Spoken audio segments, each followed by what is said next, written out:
Her Excellency talked about the fact that often women and the LGBTQI community are targeted within social media platforms, in many of these platforms. And this is something I think we need to acknowledge, because it also shows how it is society's most disempowered or excluded communities who tend to get targeted more on platforms such as these.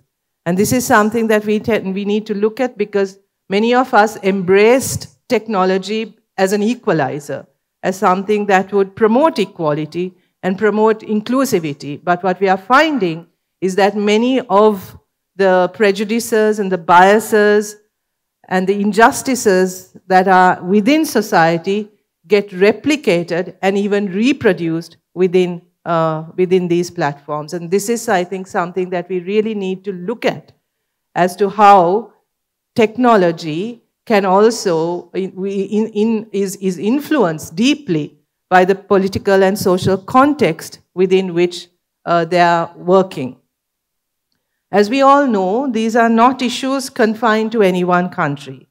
The impact is global, and in many parts of the global south, the consequences are particularly acute. Weak regulatory frameworks, limited resources, and socio-political complexities have made our democracies more vulnerable to the misuse of digital tools. In Sri Lanka, we have seen both the potential and the dangers of these platforms. We have witnessed how misinformation can deepen social tensions and undermine democratic values. These experiences underscore the urgency of addressing the issues with clarity, cooperation, and resolve. I am particularly interested by the fact that you have, in your tagline to this conference, you talk about information integrity. And I think this is something we really need to focus on, because this is what is up for question today.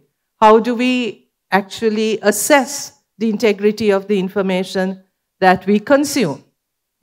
Right? I think this is one of the biggest challenges that we face. And how do we teach people that not all information can be treated equally, that not all information is accurate and true and should be taken at face value?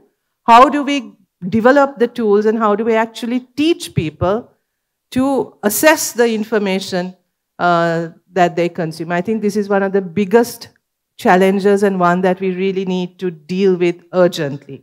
Because at the end of the day, it is information that will influence the decisions we make, the opinions we hold.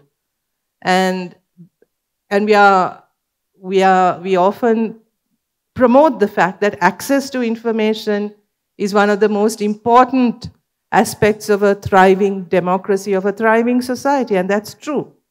But in a context where information, the integrity of information becomes questionable, then the very source or the fundamental principle on which we build our democratic institutions becomes compromised. So the themes of this summit, electoral integrity, information integrity, and platform accountability, are therefore extremely timely and essential. Often, we have had the experience of lodging complaints or reaching out to digital platforms about misinformation, about abuse and harassment. One of the responses we tend to get is that the platforms are not developed yet to deal with the diversity of languages on platforms. For instance, in Sri Lanka, much of what happens is in Sinhala and Tamil. But how do platforms then moderate the discussions or whatever happens in these languages when they don't invest in actually making sure that the regulation and the monitoring of these platforms also takes into account the different languages in use? And I don't think we can any longer continue to accept excusers on this behalf, because we all know that platforms make a ton of money out of all of these, right? And then, therefore, so these are not just charitable institutions. These are profit-making large institutions which make a lot of money. And I don't think we can any longer accept excuses that they no longer, that they are still unable to deal with the complexity of the world in which these platforms operate, and the fact that they have to take into account and they have to develop the tools to deal with the diversity of languages that are around in our globe.